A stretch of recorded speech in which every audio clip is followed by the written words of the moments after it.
All right, James. Game 7 scenario. 2 laps. You got to pick any driver in NASCAR history to clutch the win, or the earth is going to explode. Who do you got? You're telling me open shot, fate of the universe is on the line. My driver has to go do it. I want Ross Chastain.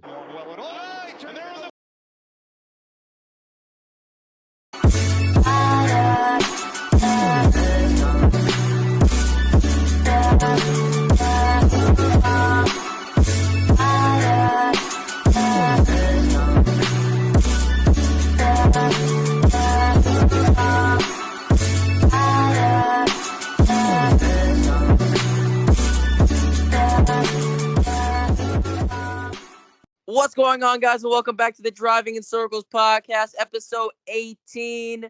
We got a jam-packed episode for you guys. A lot of races, a triple header at Darlington, the Indy GP for IndyCar, and then the WeatherTech sports car series at Laguna Seca. Let's start off with the truck series. I personally didn't catch it. Everybody else did, so we'll let James, Jose, and Cory lead that one off. Absolute classic here at Darlington for the truck guys. Absolute classic of a weekend, but we'll get to that later. We're starting with the trucks. An absolute, overall great race. Had racing from start to finish. Christian Nicky's win is always good with me. But my personal top performer of the race is Rajah Caruth. I mean, I have not seen a black man drive the doors off of a race car since back in the 1960s when Wendell Scott was doing it. I mean, absolutely amazing drive from Rajah. Had right before the overtimes, he had an amazing drive, getting up all the way to third. Looked like he was going for the lead before the caution because Lawless Allen actually sucks. Well, I mean, he did have a great race, but earlier in the race, he got into a little bit of a squabble with good old Carson Hocevar in that nice, beautiful brown UPS truck. And he ended up finishing above Rajah. So I mean, it was a great race. Nice highlighted throwbacks all around the field. Christian Eckes with his throwback. He had a great throwback by Darrell Wall. By Bubba Wallace. We had some good. We had an Adam Petty throwback. There's a good, just good throwbacks all around. That's the real show here. It was a great race. So sucks that it had to end with the overtime because it was coming down to a great finish between him, Byron, and Rajah. Yeah, just looking at this finishing order here, I find it funny that Christian Eckes, with his brand new team, has managed to get more wins than he did with ThorSport, which is absolutely insane. Also, hey, James, for people that were not listening in the back, James, tell them who finished in 10th. Tell them who finished in 10th. I've been saying this for months, for years. Caden Honeycutt, P10 in Young Motorsports equipment. I swear to God, I'm going to say it till I turn blue in the face. Caden Honeycutt is him. Get him a full-time truck ride at ThorSport. Kick whoever out. He is him, and he's going to perform at the highest ability. And we saw that week in, week out, and he is him. We need to get him more truck time and actual good trucks. It's ridiculous. That's my Caden Honeycutt rank for the week. I mean, he's definitely right because I think bro has more top tens than Haley half the Deegan. field. Damn. No, don't say that. Don't say that. That's not cool. Didn't have to go there, man. Oh, here comes known women respecter Jose. Here he come. That's Here not cool. he come. You're the feminist here, buddy. I'm not out here defending Haley Deegan. Oh You going harder for Haley Deegan than Kyle does. That's the crazy part. Bro, I just said don't go there. Hey guys, we have a problem here because Corey LaJoy, they keep putting him in that damn Spire truck that has the capabilities of winning, like every time it goes out there, but every time he drives the truck, it does absolutely piss poor. I think we got a I don't think it's the truck at that point. We got to come to a sad reality here. He might be Buns. Hey, his podcast is not Buns though. Stacking Pennies. Stacking Pennies is real good. So I mean that pretty much is it for the truck race. What? Let's move on next, guys. What happened? Let's go Xfinity. Let's go Xfinity first. Also we had Xfinity at Darlington. I really didn't catch it. I know there were a couple of big ones. You guys want to explain what happened there? What do you want me to explain? Because the finish was absolutely bonkers.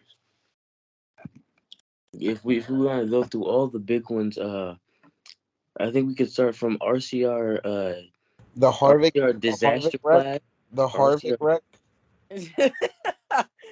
Kevin Harvick, okay. because remember how Kevin Harvick was not too happy at the end of his tenure with RCR. Remember he told Richard Childress to shove a silver spoon up his grandkid's ass.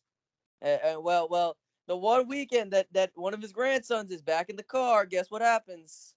All of his cars wreck all at once. Not only the RCR ones, but I think every single car that ran a Harvick throwback was in that big one.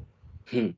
Kevin Harvick hates RCR and he The hates he the, hates the everything. synchronized spinning by Austin Hill and Sheldon Creed was beautiful. Speaking of spinning, let's go to the finish of that race. It was a good What do win. you guys think? You guys think it was legit? You guys think it's a clean finish, No, that was or was there a And nice. little no, I some think tech? Kyle Larson hold him, and I No, don't. that was a nice, I think clean Kyle finish. Larson hold Oh, him, brother. and That was you know why? great, No, shut up, fantastic shut up. racing. Kyle Larson hold him because he was tired of getting pushed around by the Cup guys because he got holed by Denny Hamlin, and he took out his frustrations on the JGR Xfinity program. Nah, hell no. Man, he drove him as clean, not nice and hard as Pause. as I like to put it, nice and hard racing there. Kyle Pause. Larson Why? put put the good. It wasn't scared to throw his shoulders out there, and he got that win, man. I mean, You know, it's kind of a tough situation there because you can't really run side by side at Darlington, especially on those corner exits, because you know how a lot of the cars, if you're trying to carry that speed, you're just gonna wash up the track, especially on corner exit. And John Hunter threw it under there, and Larson was there, and the car just got out from under him, and he washed up and door to door, and he just got the wrong end of it. He did cross the line though, right? not a lot of people talk about how he did that. He just went backwards up the track, dog. I don't know if you saw the video, but that shit was crazy what John Hunter I'm did. not gonna lie. You look at it. I don't think he meant to do that. He think just I feel like he was just spinning, and he didn't. I feel like he just didn't step on the brakes. I mean, well, it got him a P5 anyway. I think he finished with the most stage points with the most points overall leaving Darlington. So I mean, Still an he, overall success, but yeah. yeah. So I mean, quickly, do we want to jump to the Cup Series or do we want to take a break? Let's go to IndyCar actually first because No, that was the no, second. no, no. Let's address the elephant in the room. No Formula One next week because Oh yes, yes, yes, yes. As of recording on Thursday, what is this, May 18th? Formula One has canceled their race. This is the first time in like God knows how long since Australia for the pandemic, right? That was the last time Formula One yeah, canceled the race. Y'all remember that Bible story where God was like, let me flood the earth. Y'all remember that? That's Apparently, God was like, God was not rocking with the F1 season, so he was like, let me flood all of Italy so we can get a clean slate. dude, I don't think God wanted to mess with that long ass name they got. It was too long. That's a biblically accurate ass name right there. Jesus Christ.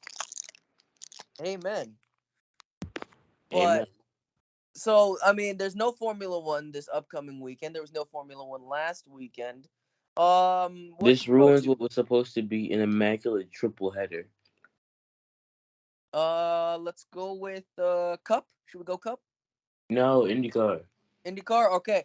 IndyCar held its fifth round of the season, surprisingly on a Saturday, which it seems kind of odd, but is tradition for the Indianapolis road course, just because they want to give the teams an extra day in preparation for the 500. Well, Alex Palou absolutely fucking dominated that race, just like how he does with every race when he has.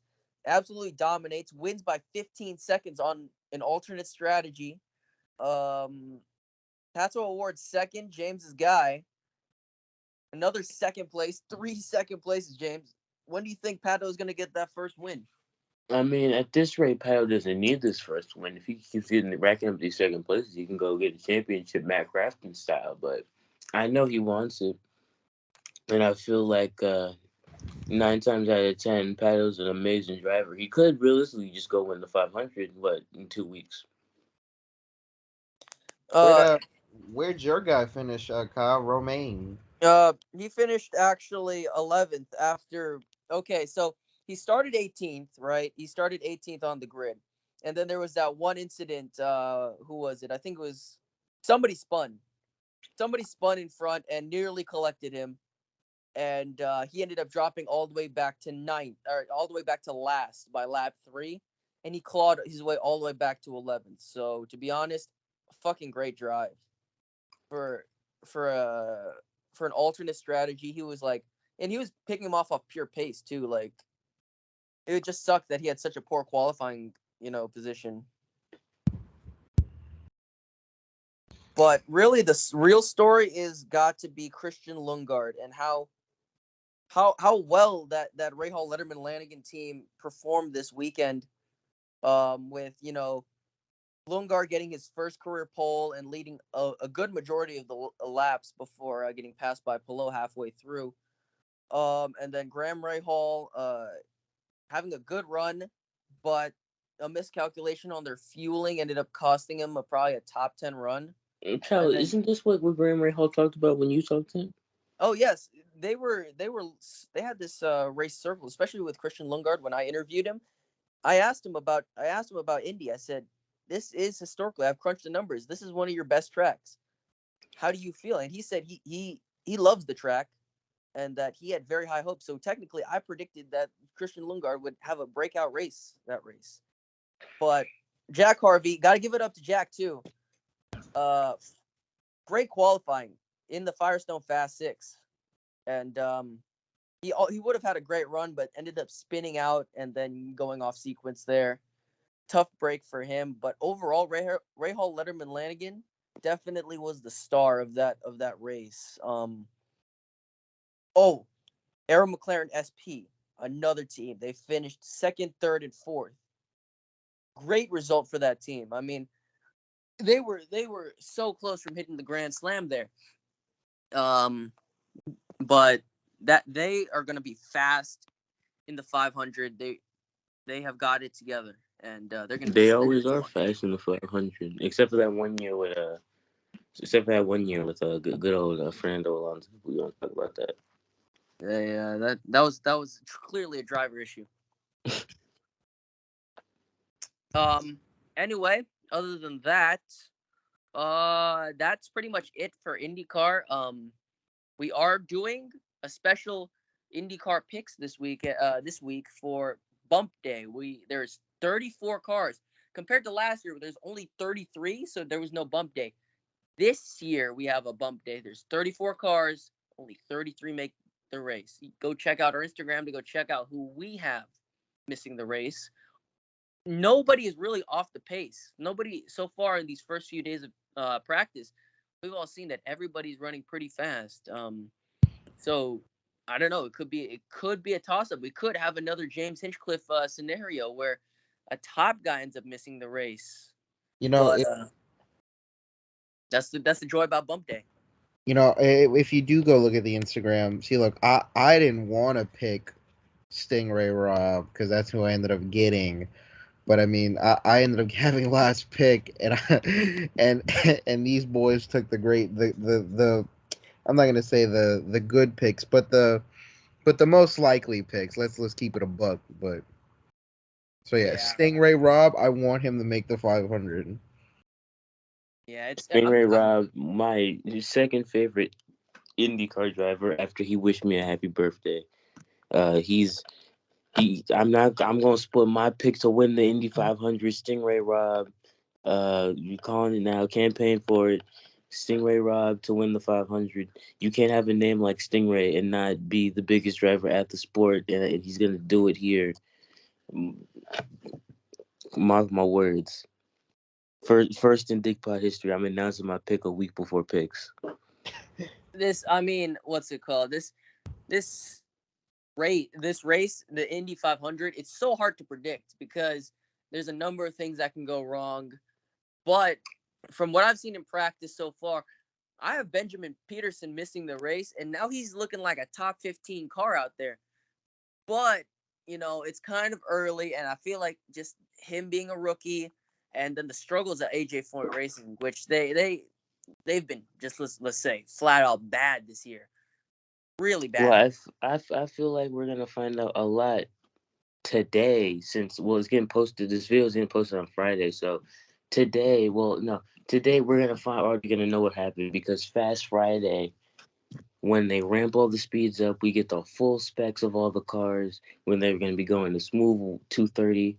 I feel like that's when we're really gonna know who has that getting into the race winning speed, and who just doesn't have it. Yeah. So that'll wrap up IndyCar. Let's hop over to the IMSA WeatherTech Series that happened at Laguna Seca. Kyle's favorite track. Of course. On the West Coast. Very interesting race, especially for the winner. The 01 Cadillac for Chip Ganassi Racing with our boy Sebastian Bourdais. Now, that car has had probably the worst start to an IMSA campaign I've ever seen. Okay, they were really bad at the Rolex. They had I think they caught fire at Sebring, DNF'd. They crashed on lap 1 from pole in Long Beach. Coming here to Laguna Seca, trying to salvage the season that they thought was lost.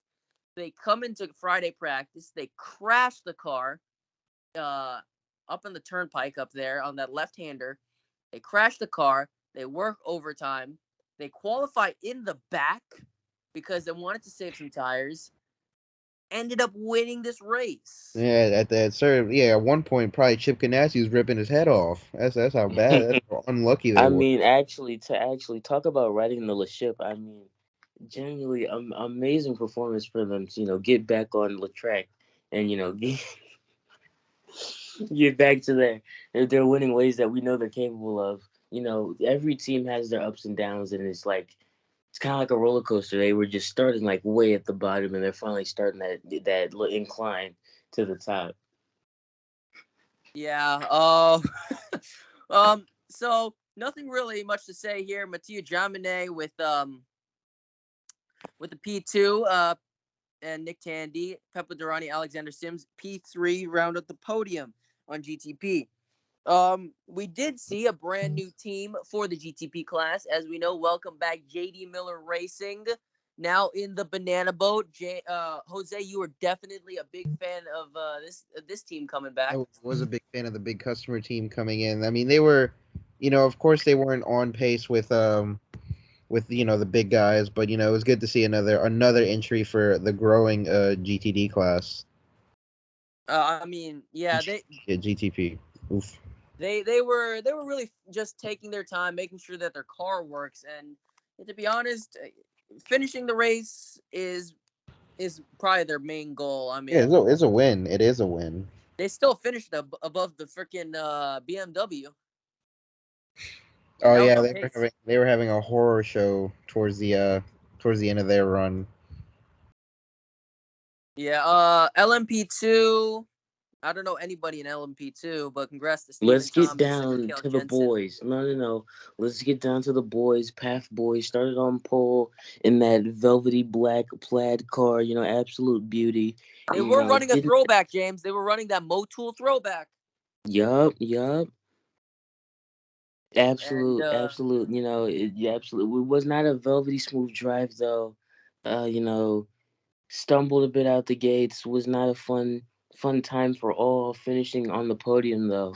Always a great result, No, finishing on the podium. they were towards Lebac, but the lead Aston Martin and Le Corvette, they got caught up and they got actually got a really bad Le penalty that really ruined their race. I think at that point Le Paf car was running fifth, I believe.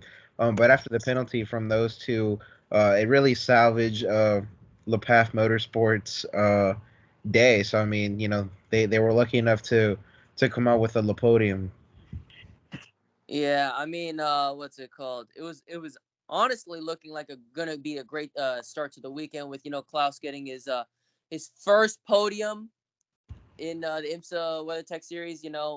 He's such a great guy. I talked to him at Long Beach, and he's such a nice guy. And all he wants to do is just drive race cars really fast. And it's great to see that they trusted him after putting Patrick in the car for qualifying, I believe, in Long Beach after Klaus bent the car at Sebring.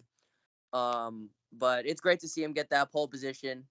Really sucks that they just didn't have the right circumstances to lead to their third straight Laguna Seca win, but that's just how it is. Recovery to a freaking podium is great. You just got to take them as they are. And then winner in GTD is the freaking Buddha car, I like to call it, the number 91 Porsche. I think they swept the weekend. Their team swept the weekend, I believe. No, that is wrong. They went 1-3 in class with the 97 Paul Miller Racing BMW in second. Now, fun fact, actually, the number 97 car is actually just the number 95 that ran at the Rolex, but they renumbered it because you can't have the same number running different classes. So the number 95 is registered as a pro car, but they only had AM drivers available in that car. So what they did was they just picked the number 97 and then they put the GTD green stickers on there. So the car is familiar. The car is the same, just a little bit of a different number this weekend. Let's see here. Yeah, that's pretty much it. I mean, it was really rough watching the number 79 Mercedes win, but that's it for IMSA. Let's move on to probably the best race. Would we say not the best? No, The no. main event The of the main weekend. race, not the best race, just the main race. I don't know, man. If you ask Ross Chastain, that was definitely a great race. So I mean, we had the Goodyear 400 at Darlington, our throwback quote unquote weekend. It's getting throwback weekend isn't having the same appeal like it used to when it first started. And We it's had weird what? because splitting throwback weekend between North Wilkesboro and Darlington, it doesn't make any sense. It seems like we've had a lot less throwbacks this year because you look at Austin Cindric's car. He's got that kind of cyber style, like Freightliner car, and it's just like even though there's so many paint schemes that the two could have done, they could have done the Blue Deuce, they could have done Kurt Busch's old cars or whatever. But no, they choose that cyber looking, that Tron-esque Freightliner car that we've seen time and time again. Now it's a good paint scheme, but they could have given us a nicer throwback. Same with what's another good example? The Roush RCR. RCR, they absolutely sold the clip. They sold the clip on these throwbacks as well. Same with Colleague didn't run any throwbacks. well, it's called. What are they going to do a throwback? 2017, Kyle. What do you want them to do? What do you want them to do, Kyle? So I mean, Do a yeah, They should do a Greg Biffle throwback. Do you really think Allmendinger's running a 16. Roush would not let them have the rights to run that car? so I mean, yeah. Clearly, throwbacks are just they're losing their charm. But And anyway, you we know how started. Roush, you know the Roush in social media admin. He'll cyberbully the hell out of colleague if they tried to do a That cheap is true. imitation as a That is throwback. true. So I mean, we get to the race. Truex really dominates the first I think, third of the race. He leads. I think he got to. Pretty much. He led just every lap in stage one, other than the first one that was led by Yeah. Bubba Wallace. Truex made me look like a freaking genius there for a second. Then I Yeah, but realized it's a cup pick, and I'm Kyle Casual. So they said as the sun went down and the track began to rubber in, he just lost it. Chastain ended up taking the lead from him around stage two. I think he ended up also winning stage two, and then that's when the fun began. That's when the race was starting to get real heated. I mean, ooh man, where do we even begin with this? Ooh man, how do we even say it? Should we break down the first? Should we break down the first overtime? The one where Truex kamikazed himself into Joey Logano because he thought the war was still going. we had, I think Logano didn't pit, and so he ended up, I think that's how it went. He ended up being But up. yeah, Logano got all the way up there. And so the caution comes out, and right next to Joey Logano, down at the bottom, is good old Bibbidi Bobbidi Boo Martin Truex, and he just rocket chips it in there into turn one and hooks himself across Joey's front bumper. And like, now here's my only problem with that. When that happened, like four cars on the top all pile drove into the back of Joey when it all happened. They all accordioned up and they all like packed into Joey. And Bubba Wallace scoots right under there. He should be like fourth. And then they're like, nope, re-rack him and they throw him in like ninth. That pissed me off, but I digress. I mean, yeah, I was really pissed off when I saw Martin Truex Jr. because he was like ninth before the caution came out, and then his pit crew with that number one pit stall got him out. They got him to third. I was like, damn, I have a shot at breaking this curse, and I was like, oh shit, it's You Bippy know, Bobby Boo Martin Truex. What was I expecting? and then we also had to fight for the lead at that point too. I think Larson took the inside, or yeah, Yeah, it was Larson. Larson on the inside for the Yeah, first restart. and then they ended up tagging the wall together, and Chastain didn't like that. So I mean, we got around to the second overtime or second restart at that, like the one right after, and that's when all chaos broke loose with Chastain, and he just took himself out. He admitted it. Took him and Larson out of contention. Uh, Dude, and but Larson's definitely got to be so pissed right now oh because yeah, no, if I'm that's Larson, two I'm weekends pissed. in a Yeah, row. in that nice, It's beautiful smoke throwback. it's so crazy because if you It think just about it, hasn't. Kyle Larson, instead of having 2 wins this season, he could theoretically have 5 or 6 right now. Out of nine races, he could possibly have like 5 or 6 wins. You look at Larson's season and you see the 2 wins and you think, oh, he's had it pretty nice, pretty good sailing, but it's been anything but velvety smooth for Larson. You see how many wins he's just sold away. It's a testament to all Kyle Larson fans. Even though he does have the 2 wins, you got to think if one thing didn't happen, he'd have 5 or 6 at this point, and it'd be back to 2021. But Yeah. we ended up getting a We got William a Byron. William Byron. We We got got a a William William Byron. Byron. Worst case scenario, I really. know, yeah. And we had Chase Who might Elliott. I add, William Byron's career started on cyberspace on a computer. Oh Ladies, Lord. Yeah. And then we had Awesome Bill from Dawsonville in the booth, seeing his son pick up a P2, and that might I add probably the Four, no, three. He had P3. P3, and possibly, in my opinion, one of probably the best throwback of the weekend next to Ryan Newman. of the best of the Who including Ryan trucks. Newman, by the way, caused all the shenanigans we got by his spin on what lap? Correct. Yep, that's what led to us having a fiesta at the end of this one. Yeah, I can't believe we let this happen. William Byron is now the championship favorite looking driver with 3 wins this season. William Three Byron could also wins. probably have about 5 wins too, if you really think about it. There was a couple where he kind of just threw away. Hindsight is 2020.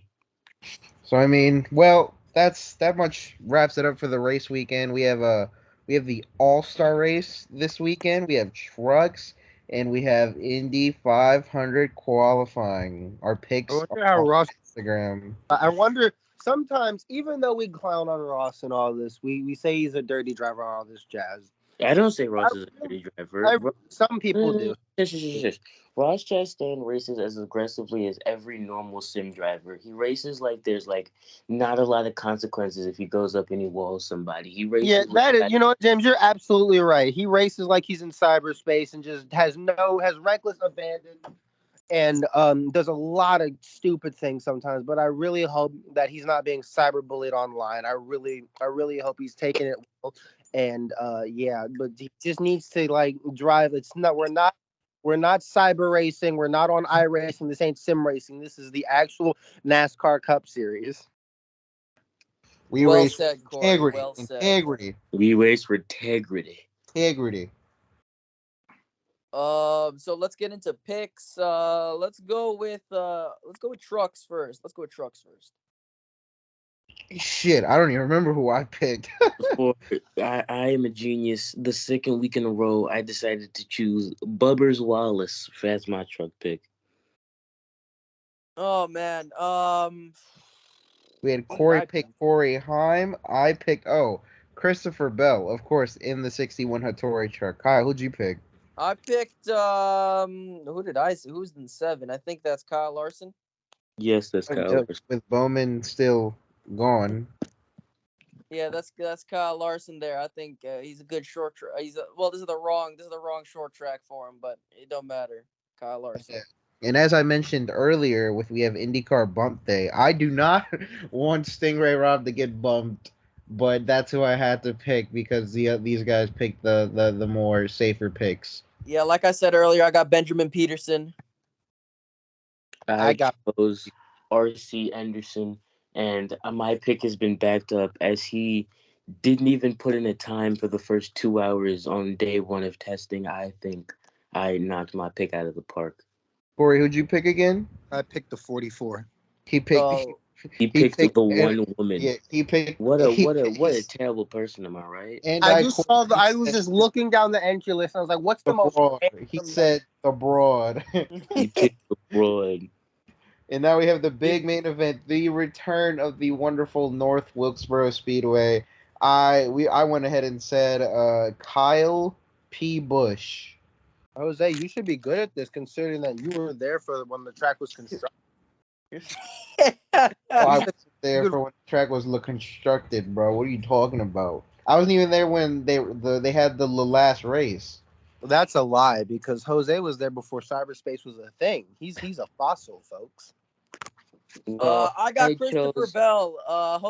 Hopefully he doesn't go for the weekend sweep like Jose's planning, but I got Christopher Bell. Well, I chose the other Christopher. I chose Christopher Buescher, and not in the LeBron scheme, but still has a great look car for this weekend. The whiteout in the under the lights, beautiful car, beautiful scenery, out in North Wilkesboro. I think he's who I want to win it the most, and I feel like that $100 is his. $100 to race for $100. You went to LeMille. At $100 is for him. All right, that should wrap it up. Oh, and also the Nürburgring 24 hours is this weekend. We are gonna go live. We're gonna go live and watch it. We're gonna watch the whole thing come out. Nürburgring 24 hours. We're gonna go live. Save the date. We're going live. All of us RSVP. No. We're gonna be there live. We will be in Germany. We will see you. We will see you at the Nordschleife. We are the Nürburgring.